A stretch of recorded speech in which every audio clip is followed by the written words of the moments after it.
How are you doing today, Becca?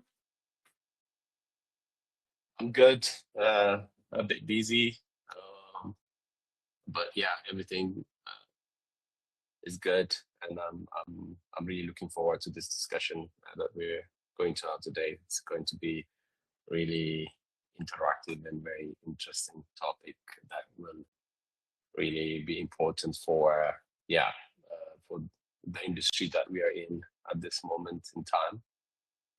Yeah, I think Mr. Taju is here.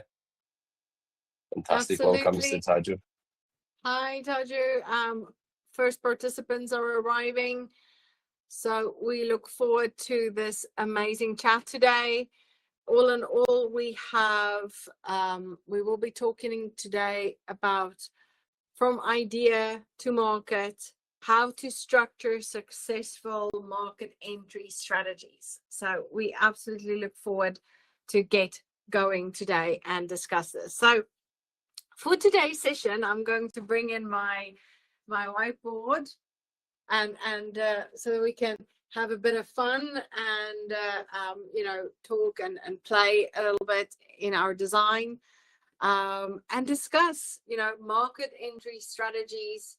How do you basically come about this? So the focus of today's discussion is very much more focused on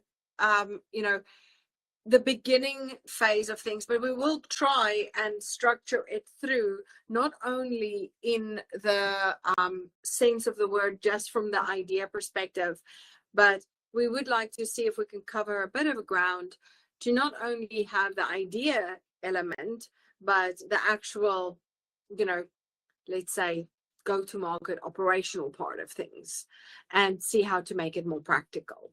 So that it's actually about cross-border and not just about ideation. So I think, Becca, where would you like as well? Do you have starting just thoughts before we get going and get some thoughts and ideas on the board?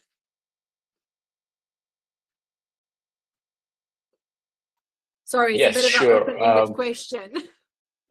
No, yeah, I think today's discussion is really important uh, for expanding businesses expanding into new markets.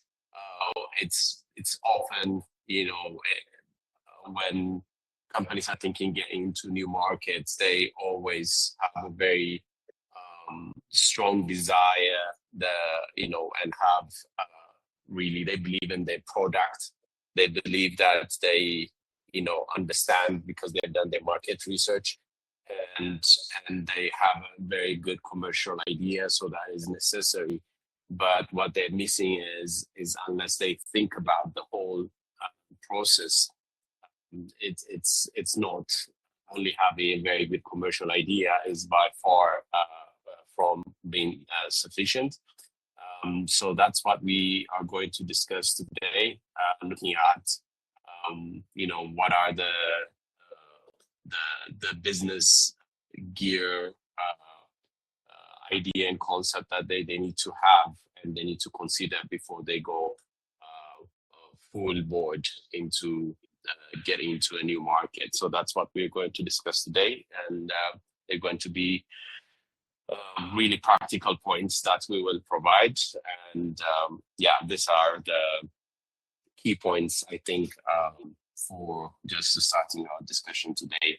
What I wanted to say, maybe for you, Dorothy, to set the stage, why is market entry often stalls, or what are the gaps that companies get into when they already thought that they are ready, they have the product, they have done the market research, they have done the sales, but when it comes to the actual operational part, why do market entry often stalls? So we can start from that and go further.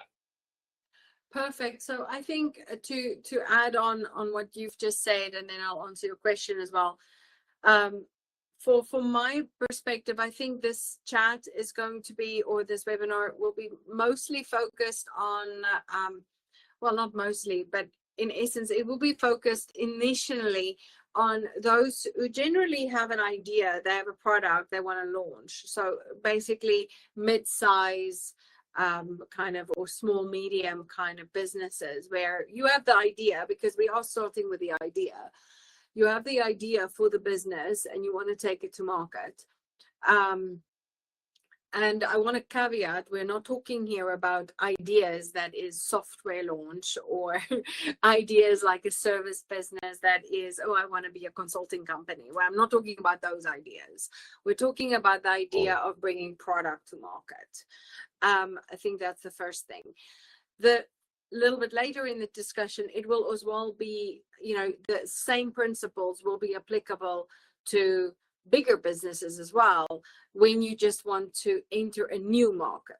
So it's not only idea to market, meaning new conceptual idea, but go to market for new markets. So you already have something and you want to take it to market. To answer your question, Becca, I think, and that's where we can start, is for me, some of the pitfalls that a lot of companies face when they think go to market is usually sales. They think, okay, I have to go to market, I need to sell. So, and I've had these discussions over and over again where go to market, apparently the term market entry, go to market, all of these terms apparently in the industry, especially seen from a commercial perspective, is coined by the commercial teams the whole time. They coin them and say go to market means sales. Go to market means appoint distributors. Go to market means channel, sales channel. And as an operational person, you know, specialized in cross-border, I always push back on that and say, I'm sorry, go to market contains both a commercial strategy and an operational strategy. Because, okay, fine, you go to market, ship something. And we see if you've been able to go to market. If, and every single time I ask that question, it's like, okay, fine, you have a go to market strategy, you have all the distributors and everything ready, ship something. And at that point, people are like, oh crap, nothing works. So from my perspective, a go-to-market strategy in the beginning has to involve both commercial and operations. You have to bring them together.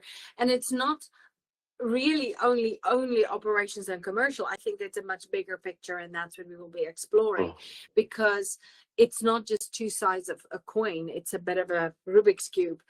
And it is slightly more complex than what one would want to do, but it doesn't have to be so complex that you can't move forward. So, and I think for me, that's the biggest thing. Go to market, it doesn't mean from my side commercial. So Perfect. Yeah. let's get cracking. So what other things then one need to consider before they get into market entry idea of executing that? So for me, a market entry element, I usually like to design a concept, and I use the Blue Blocks business gearbox as my frame of reference, because it's the easiest way, because as we say in Blue Blocks, business should be easy. So in order to make business easy, I use the business gearbox, which Blue Blocks designs. So in essence, I think from my perspective, it operates under generally 3 phases. Your first phase will be your feasibility phase, where you check whether your market entry is feasible. So your second phase would be your phase where you are looking at planning, and your third phase is execution. So as we would do at your market entry, we'll see basically how that works. So in essence, it's 3 phases: feasibility, then planning, then execution. And then obviously phase 4 is operational. So from my perspective, that's the first 3 things to do is check your feasibility. How do you do that? So in essence, most people, when they look feasibility, they look at three or four things. They look at product feasibility, they look at quality, depending on the type of, and then commercial feasibility. Meaning, is the product ready to go to market, to that market? Is my regulatory, so do I have a product? Am I compliant with the regulations? And then am I basically able to scale commercially? And I feel already just those 3 things miss a big chunk. Because when people just check product, then compliance, and then business, you forget how to operate it. So I would like to propose a new framework, and that is basically looking at the business gearbox and looking at basically 8 elements that has to work together. So in essence, if you want to go to market, what sits in the middle there is management. Management has to come together, and each one of these elements, when you have an idea, you might start with your idea as a very small little idea. You have this cool idea, and you have to, as a management team, whether the management team, a management team of 1 person or a management team of 3 people or 10 people or 100 people, doesn't matter what you are. You have to sit and think, okay, first and foremost, product. Then you have to think, okay, I have this product. Then I need to get this product. I obviously need to do sales. Then I'm going to basically sell based on something. So legal terms. I would need to make money based on the sales that I've made based on these legal terms. I would need to operate, so I would need to get my product, so my operations or my supply chain would need to function. Because I sold stuff, I would need to have some customer support. Because I actually operated, I would need to make sure because I have finance, I would need some sort of IT support or, these type of systems or things. And then I would need my trade compliance. This compliance is trade compliance, so cross-border trade compliance that basically operate together. So in essence, what happens is a lot of people get and say, we have the product, we want to sell, and then they move forward. We have the product, we sell, we ship, we make money, and that's what people think. Doesn't work like that. It will never work like that. The thing is, even if you assume it works like that, it doesn't. So people are going and say product, sales, finance, we make money. And then until the first legal case comes and they get an issue and they, we forgot about this term in the contract, and this gear starts breaking. So in essence, or you start saying product, sale, finance, yay, we make money. Oh crap, what about operations? We couldn't get it there, so your gear breaks. Or product, sale, finance, and you get it to the customer through operations, and the customer says, but this is not what I ordered. Oh crap, we didn't think of legal. Oh, we don't know how to get this back operationally. Again, the gear breaks. So in essence, all of those things need to work. Or, we have a product, we sell to a market, we make money, we get it to them there. Oh my goodness, but the government sends us a fine because we didn't do it right. You need to make sure all of these gears function before you move forward every single time. However, it doesn't have to operate immediately, everything perfectly. So step 1 in your feasibility is for your management team to sit together and discuss product. Which product? Where are we going to take this product? Is this product ready for that market? Do we have everything for this product that is ready for that market? From, does it have the right labeling? Does it have the right configuration? We're looking at product manufacturing here. Do we have, do we have this? Or we know it's just an idea. We have the idea of this product. Okay, great. If it's an ideation phase in the beginning, just say we have the idea. Then have the sales strategy. What is my sales strategy? So at least discuss, if it's in the ideation phase in the management, then discuss the ideation of the sales. Then if it's in the ideation phase, discuss the ideation of legal. What would you like to protect? What type of contracts would you like? What type of termination terms? What type of partnerships? Do you want, what type of agreements? If sales wants to go with distributors, you need certain legal agreements. If they want to go with customers, direct to customers, certain agreements. So those things have to be determined in this ideation phase. How do you want to collect your money? Is it online? Is it direct? Is it local? Is it international? That phase has to happen. How do you want to get your product there? Is it with cross-border shipping? Is it pickup? Is it courier? Is it air? Is it freight? How do you want to get it there? How do you want to manage your customer support? Okay, we're not managing customer support at all, right? That's an option. Say, oh, clients on their own. Do we want to track anything from an IT system perspective or no? It's a decision that needs to be made. And of course, trade compliance, well, sorry for you, but you have to be compliant. If you can't be compliant, don't go there. Simple as that. If you don't have the ability to be compliant with a market, don't ship. Get yourself ready. So if you go through the first phase and say, this is what we want to do, is it feasible? So this is what we want to do.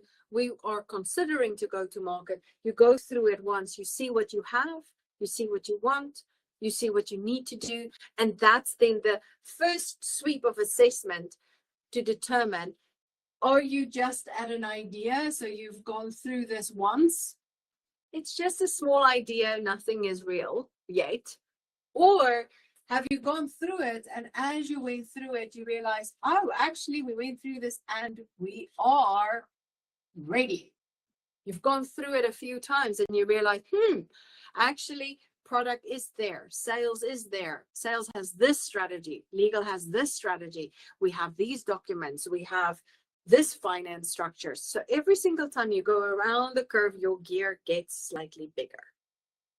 And management sits at the core of that. And as management grows, it basically interfaces with all these divisions and departments to say, do we have this? Okay, are we ready for this market? Are we ready for sales? Are we ready for legal? Are we ready for finance? Can we do this? Yes, yes, yes, yes, yes. If you're one person, you will feel slightly schizophrenic because you'll be answering the question on behalf of all these different hats. If you are a team, you might have 3 team members, and a team member might take, 3 of these things, but you have to understand each team member needs to put those different hats on. If you have a bigger team of 10, you can have a management person, a management core management, and each person takes a role. But you'll have to go through that once at least to get the idea done, and about 3 times to get the strategy done. So in essence, you go through that and determine the things that you would need in each one of these buckets for your go-to-market approach, and gather that information during your feasibility. Maybe I'll park there, Becca, and open up a little bit for questions. Yeah, I think participants also could throw their question. Yes, during the assessment stage, the management team will lead that stage and working with different divisions to make a decision of going into that market or not.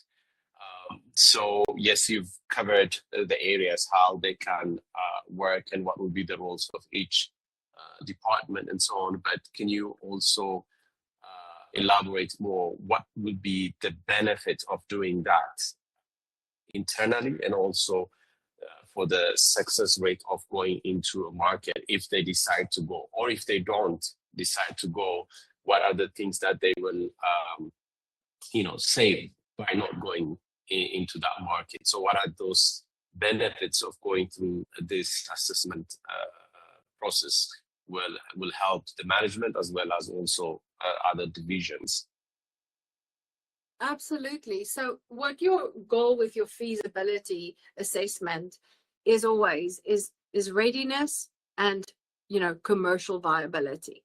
So operational readiness and then commercial viability. And I think going through that process helps you to get clear.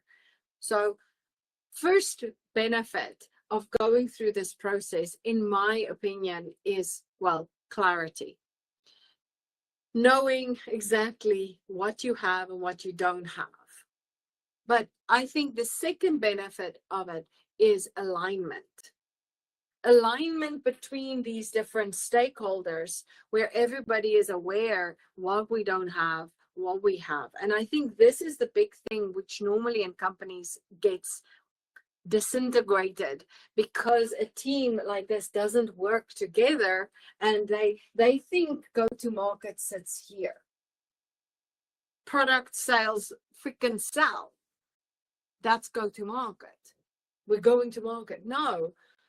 Management has to get this team together to determine readiness. And if that team is in alignment, readiness and go-to-market will function. So in essence, this team has to get together and discuss, is our product ready for this market? Let's assess, yes, it is, or no, it isn't. And this is the things we need to do to get it ready. Great. So now you have two directions. Yes, it is ready, or we need to get it to ready by doing exactly these actions. So you get as well not only clarity, buy-in, but action plans and timelines from this exercise. Second, once you know the second one is happening, you would say, oh, we need to get this ready. Do we want to do this? Let's ask sales. Guys, what is the commercial viability for this market before we do these extra steps, right? So then we can say, okay, now let's compare sales versus product further development for this market. Is there a commercial opportunity here? Do we want to go to market here? Do we see potential financials here? Yes, no. If the commercial teams are actually great, this is amazing commercial opportunities. We have these potential channels, this commercial size, this market share we could go after. Then it may justify for product to develop and spend that revenue, spend that cost and development. If the answer is no, then why the hell would you want to further develop and get the product ready for the market? And I think that is really great decision-making point to document it out and say, actually, there, it was a yes, we want to do it, but it doesn't make sense. And the management can sit together and determine that. Yeah, I think there was this question from Mr. Tajullah as well. I think that's where you're going next. He said, when management decides to enter the market, if the market is viable, what issues should they consider next, right? What would be, I think, the second level you talked about, the first one.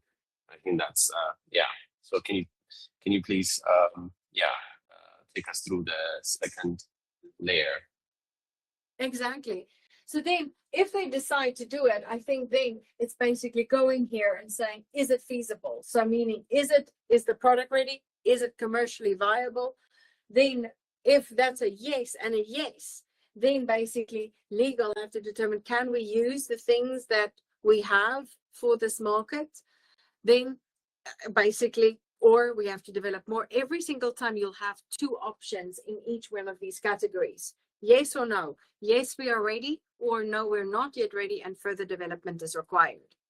And each one of these elements, let's say, you have for each one of these, oh, my pen is blowing out. Let's go with a different color. For each one of these options, then you will have a decision to make. 8 times. What is your information that you have? So basically, no, we don't do it. Yes, we move forward. Information comes. No, we don't do it. Yes, we move forward. No, we don't do it. Yes, we move forward. So if these ones is move forward, move forward, move forward, and this is no, no, no, then every single time you get more information. Finance, are we ready for the market? Operations, can we ship? Are we ready, or further development is required? No, further development is required. Okay, how much money would that cost? Okay, further development is required. How much money would that cost? How much money would that cost, and how much time would it take? And this comparison every single time will in the end lead you to a very clear yes or no. If it is a no, you know exactly it's no because of this much money and that much time.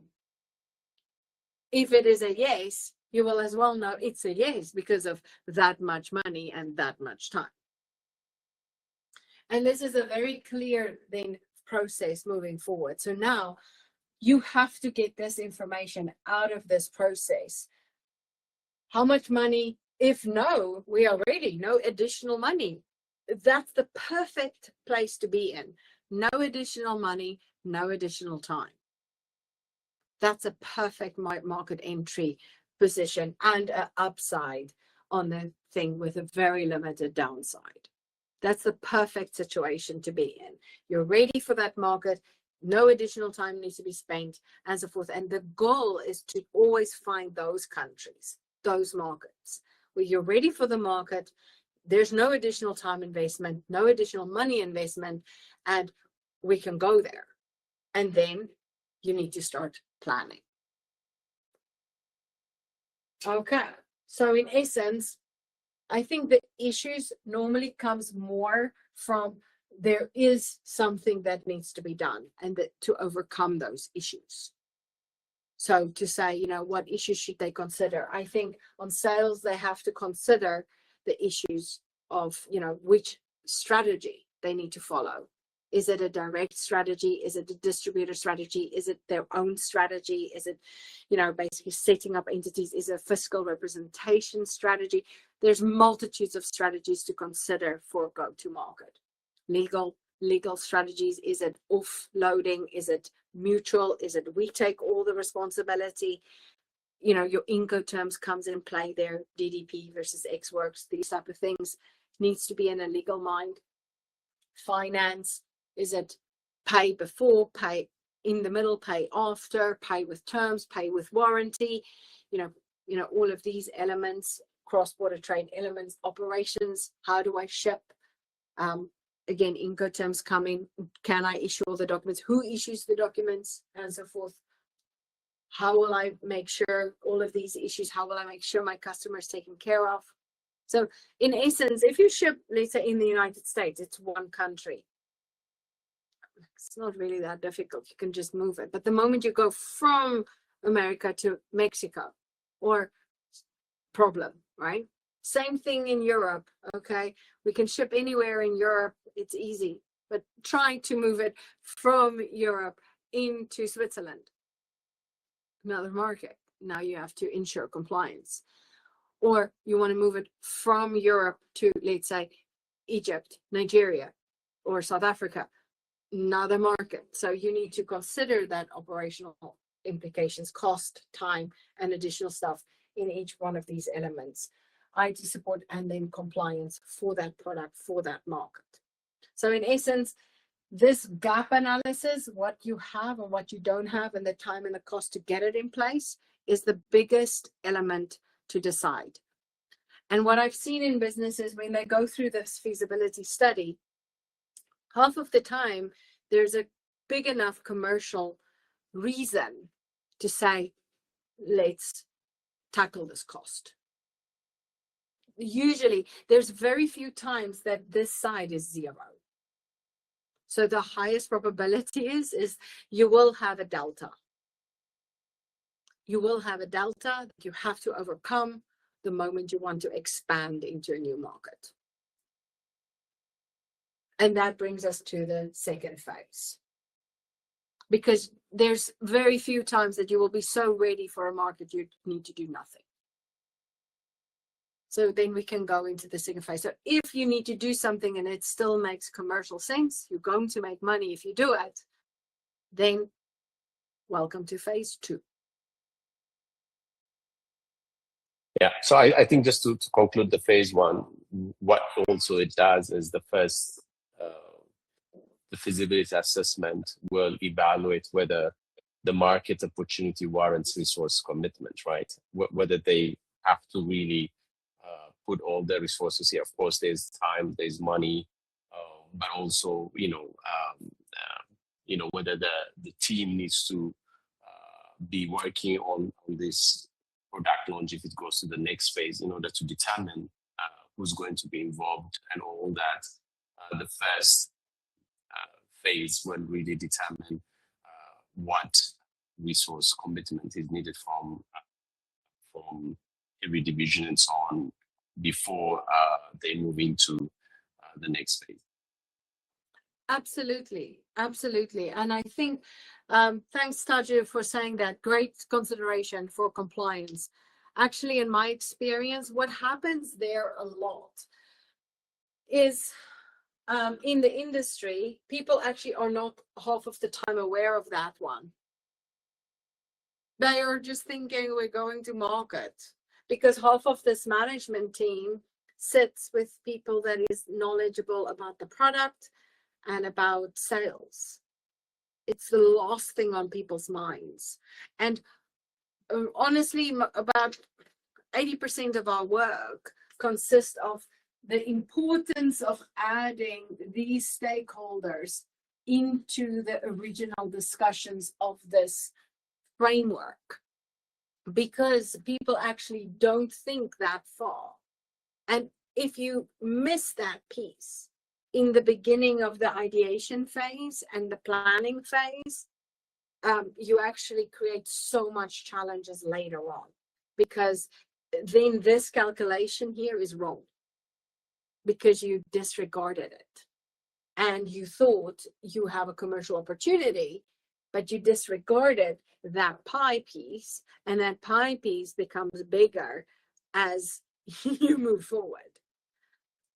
So in essence, I fully agree with you. This is a very important, great consideration for compliance. I think was it Paul Nugent, he said,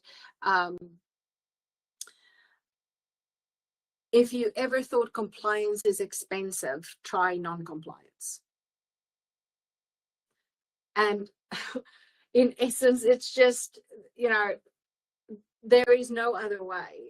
Non-compliance will cost you 100 times more money than compliance would ever cost you.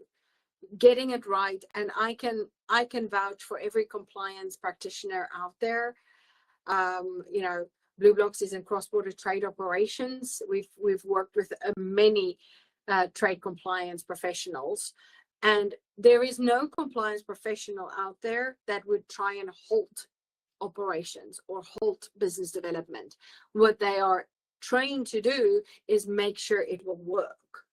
So in essence, a lot of people, especially sales or product management, seeks compliance. I'm not involved in compliance because they always come up with issues and they're just a cost center and they stop the strategy from moving forward. That's nonsense. Compliance professionals, if they're a good compliance professional, they're going to show you the way to that goal correctly and compliantly. But yes, you're going to be up against challenges because they will highlight them, but they will also show you the way. They won't just highlight the challenge that, we don't know. Good trade compliance people will always show you how to achieve your sales strategy. So thanks for that input, Taju, absolutely. So if we look at this, once you know you want to move forward and you know why, you have the goals that you have to overcome, you basically have to start with your planning. So from my side, this is where you take this chart and you basically put it down into your 8 sections here. So you start with your management and you do go into those elements until you get to the bottom. And now you basically go through that and you work with your teams and your project plan, and you start ticking boxes and you look at, sit with them and you say, okay, we need to plan this thing out because now it's feasible. We've confirmed it's freaking feasible. But how are we going to make this happen? Because we need to close that delta. So then you start saying, okay, let's look at product, meaning now not only production, but product. Okay, so what do we need for our product? So every single one of these departments, whether it's then product, sales, legal, finance, operations, compliance, management, or IT, and so forth, we look at what do you need. So again, this doesn't have to be complex. It just have to be thorough. You just as a team, every one of these stakeholders has to sit together and say, okay, let's just go through this checklist. What product do we have? Okay, from production perspective, where's the delta? How do we close it? From a sales perspective, if we look at product, do we have the marketing material for this product? Do we have the explanations for this market? Is it in the right language? Legal. We have this product, we want to take it to that market. Do we have the legal terms for this product, for this channel that sales wants, for this market drafted? So again, those things has to be planned so that we can close the delta that we have created here. So that delta goes into this chart that then goes, and in one of our previous sessions, we talked about the 9 pillars of precision. So you basically plan it out with your 1, 2, 3, 4, 5, 6, 7, 8, and then 9. Perfect. And then a tick box. So in essence, you plan this out from product, policy, permit, permit, then you get your paperwork, then you have your process, then you have your platforms in which you do the person, then you get your performance, you get your partners, and then you have to get ready for the parties, and then your problem is solved. So you are precise with how you want to move. This exercise helps you to determine where are you. So for example, product might say, okay, our product is ready. We are here with our paperwork. We are green. Sales might say, okay, great. We know from a sales perspective, policies are good. We know we are good over there. But legal say, here we are, all green, and so forth. But you might get situations where you say, actually, here we're not so sure. And we need to close that out for this market. And this is how you then build your project plan. You make it very practical. And the team sits together and say, ooh, here we are right on those sections. And we need to close that out. And exactly what do we need to do to close it out? Now, after you've done your planning, you sit again. Because this machine is not yet running. You know why you want to do it because you know what it would take and how much money it will bring. But this phase will now tell you how much work it will be. And this is where another decision needs to be made. Do you want to invest the resources? Because the moment you make this decision to say yes, now it becomes a reality. And turning off this machine after you've switched it on will cost you more money. It's a pure loss. So moving forward after this point, here is again a very, very, very important decision that you need to make here. Are we as a business going to do this? Yes or no? Because that's where you can decide, no, this market doesn't have the upside as much for us to burn these resources. Because at this point, you as a business might be as well a smaller company that has current operations. And if you go to market, you might crush your current company operations. So think here in different sectors. If you're a small business, you have nothing, yet. So you're looking at seed funding. This is your plan for seed funding, for showing to an investor, this is why, this is how I will use your money to go to market. So then you can get the seed funding and explain this to them. And of course, if you don't know how to do this, then you can contact Louvlocks and we'll help you to do this. But this is what you would be able to build your investment strategy around, to say, this is how we're going to do this. And this will show the investor exactly the timelines for how they're going to make their money back. If you're already operational, however, you're already running, you're making revenue, the product is going to market, and now you want to go to another market. This is a very crucial decision-making point, because doing this will cost resources. So you're going to have to invest into this to make the upside. And you're going to have to, therefore, not have resources available for your current operations,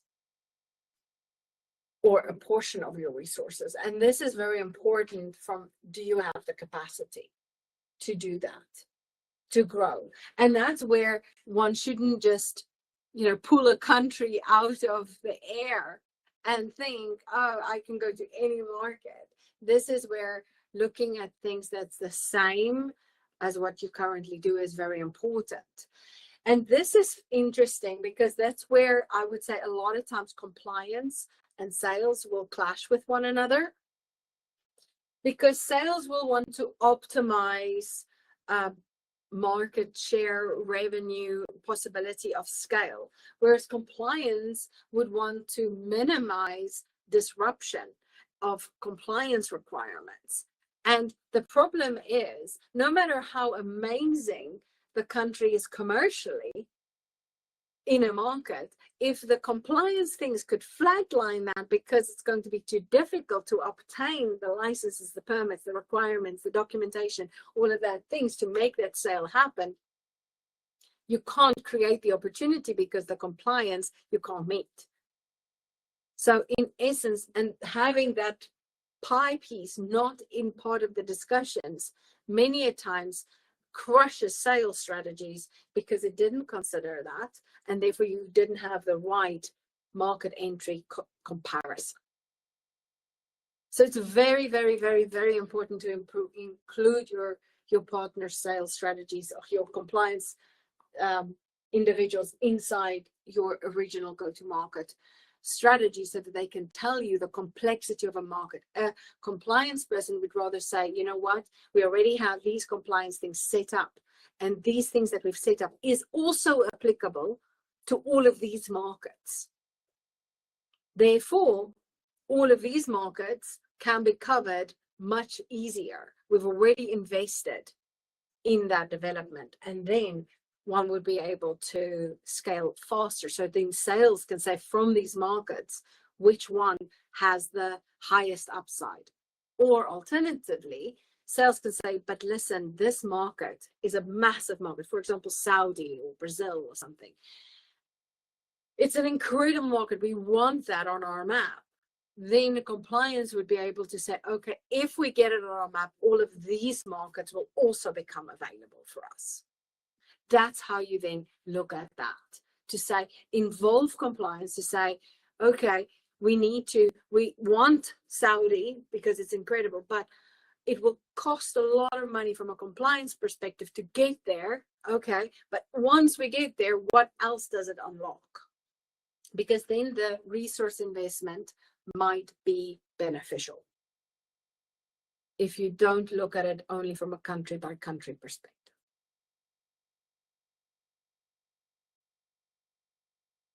Of course, for the next step is then executing, planning the work, working the plan. So phase 3 is all about implementation, taking this, running through it until you reach the timeline and so forth. So that's your execution phase. And we will not tackle that today in this discussion because it's idea to market. So implementation phase is the execution of the plan.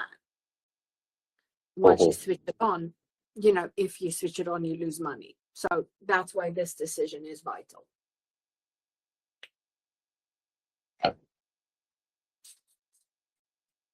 Yeah, I think just to add on what you've said, Dorothy, there are a couple of points that is in the comment section uh, regarding product, especially the product part, where the companies often look at product from marketing or commercial point as an asset, but it's very critical, one to look into product from a compliance and from operational perspective, because incorrect levels, incorrect, origin, or um, anything that they don't do the classification correctly, all that under the product. And if they don't have really a proper master product list where everything is done, of course, they have to work with the regulatory also to make sure that everything is perfect for that country.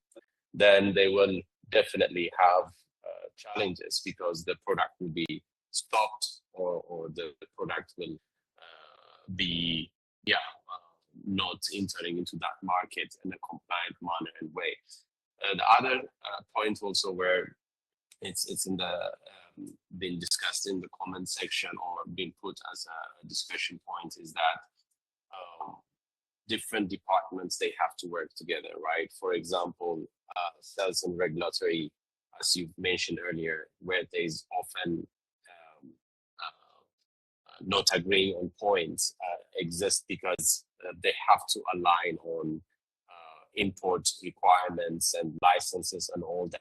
Legal also, they have to work with sales in alignment with selection of partners and what type of contracts that we need to give and all that. And also operation and finance, they have to work together, right? When to build, when all those things. So these teams, yes, it's one thing to get the agreement and all that, but they have to work continuously together in order to make sure that the market entry is not only compliant, but also smooth, and have a process set up for them to communicate to each other and get to the same goal. So that is some of the things that are mentioned in the discussion chat room.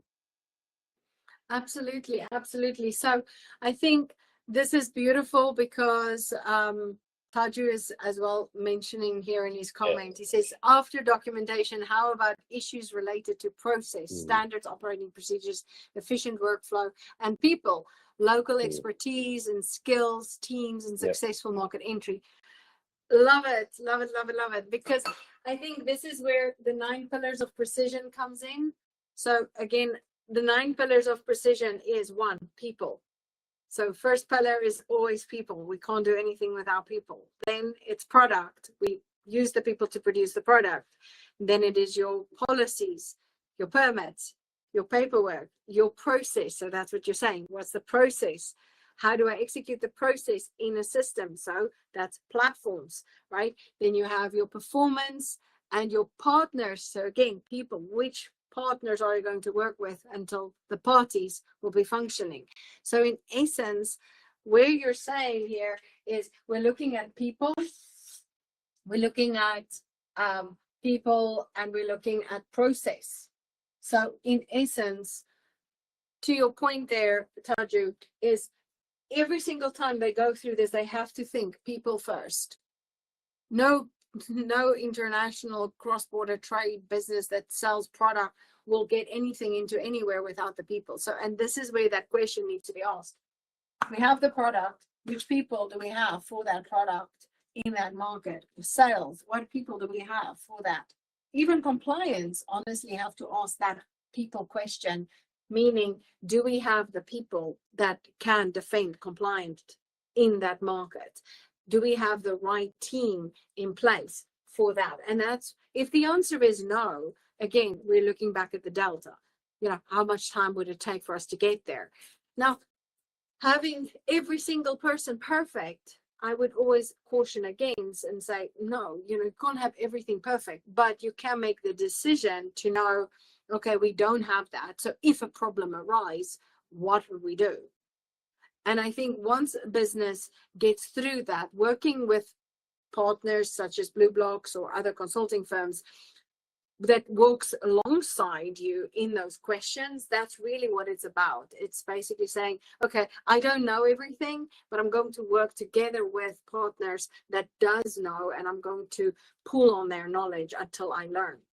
Same thing with processes. I've seen many business, they go through this and they don't have standard operating procedures. And this is where pulling on knowledge of, let's say, consulting firms or, local expertise that can help you say, this is the process here.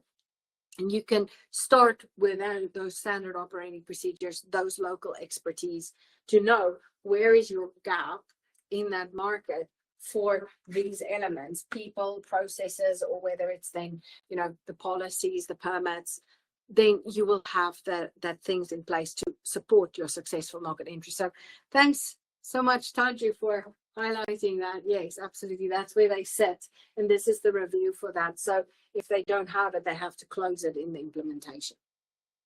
What would mean is if they don't have it, the implementation timeline might be extended.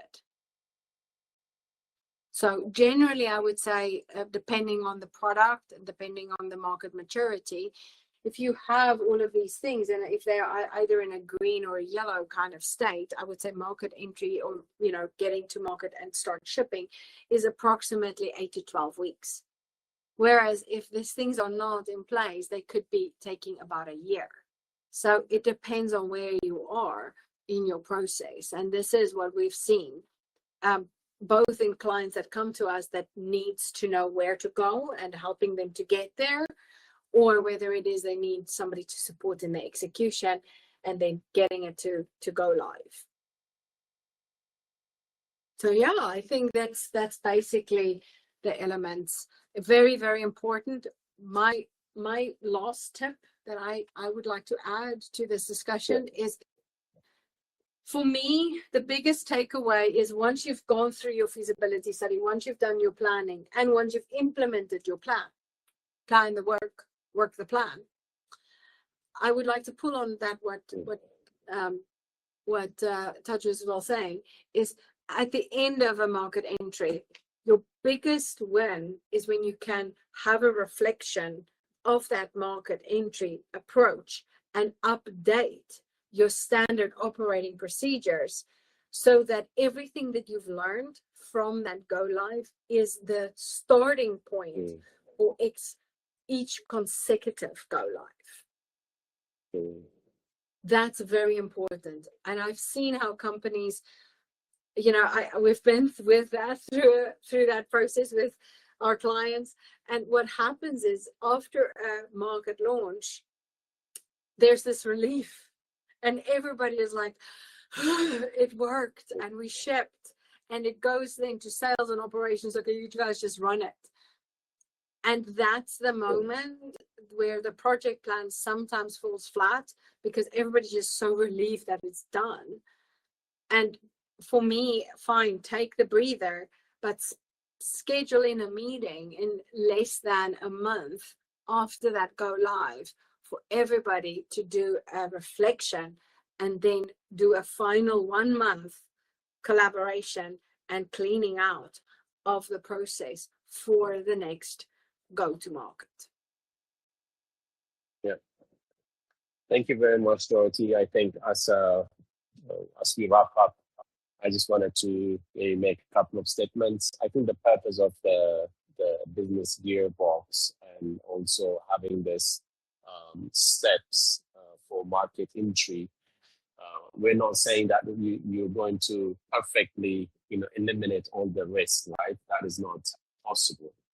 But what we're trying to provide is the goal is to have a structured, visible, and manageable risk so that a market entry becomes sustainable rather than becoming a series of trying to always put off fire, right? Like, oh, we're missing this, or we're not compliant, or no, that's not the it's just trying to avoid that is the main purpose of having the business gearbox, and then also having this steps for market entry. So in order for market entry to succeed, I think product people, process, partner, documentation, compliance, they need to work together as a system. And yes, as we at the beginning, as we've said, a commercial idea is always great. Having good product, good ideas that might open the door. But if one wants the door to be open and continue to be open, I think the operational and compliance discipline is very important. And I would like to encourage those who are in this webinar, and then also those who are going to listen to this webinar, for them to take the framework and for further to discuss it and see how they can apply it for their market readiness assessment in the future. And if they have any questions, if they wanted to learn more, they can reach out to Blue Blocks. They can reach out to you, Dorothy, personally, and to me also. Thank you very much for such an insightful webinar. Yes, and I think from that perspective, if you to add on what Becca has said, if you would want to become a practitioner using the Blue Blocks intellectual property of our business gearbox and our 9 pillars of precision, and you would want that toolkit in your pocket, so that you can use it, you're more than welcome to come to us, to contact us. This is copyright, this is our intellectual property, but we would be able to provide licensing so that you would be able to use that in your consulting journey and really use the framework to help customers scale and import into market. So do please reach out to us if you would be interested in such training, so that you can use it and so that we can train you up on how to use the tool and how to use the framework in your next endeavor to help others. Or if you see yourself in need of this framework for your business, for go-to-market, please feel free to reach out to us, and then we'll help you to go through this market and launch your next country. Awesome. Well, thank you so much. Wish you guys a lovely day. Great to see you all on the webinar, and looking forward to be in touch again soon. Ciao, guys. Bye. Bye-bye. Ciao.